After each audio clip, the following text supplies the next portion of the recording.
But we can imagine a lot of stuff the names in the show mean because the writers love aptronyms. That's when an author gives a character a name that's a coded clue as to their function in the story. Dickens used to do it all the time. In his book Hard Times, there's a teacher who helps students grind so they can graduate named Mr. Gradgrind. Similarly, in Arrested Development, there's a character named Kitty who literally represents pussy. And no, I don't mean it in the friendly British way. Fighting for your country? You're such a pussy. Seriously, Kitty's motivation in the show is to get sperm inside of her so she can become pregnant, and her favorite place to meet is Senor Tadpoles. Come on! George Sr. was in Mexico with his escape accomplice and ex-secretary, Kitty.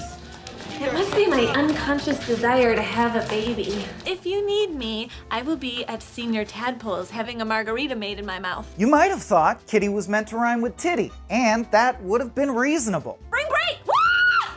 Can we please have one conversation that's not about my rack, Michael?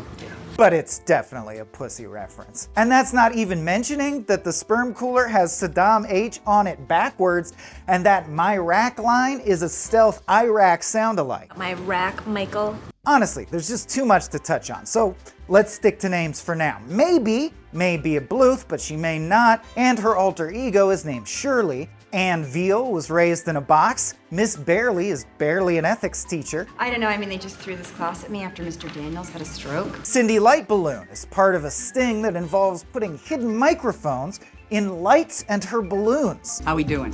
We have video. Testing, 1, 2. Tobias' last name is Funke, the German word for spark, so he's essentially Dr. Sparkle. Oh, no, sorry, he gave up his medical license, so I guess he's Mr. Sparkle. Mr. Sparkle! Mr. Sparkle! Konnichiwa. Speaking of which, here's the voice of Homer Simpson, Dan Castellaneta, nailing his guest spot on Arrested Development as Dr. Stein, who ends up pulling several Frankenstein-like surgeries. Wasn't so inflamed, dough.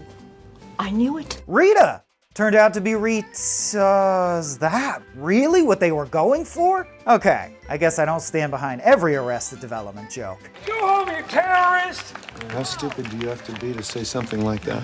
You're not wanted here! No good.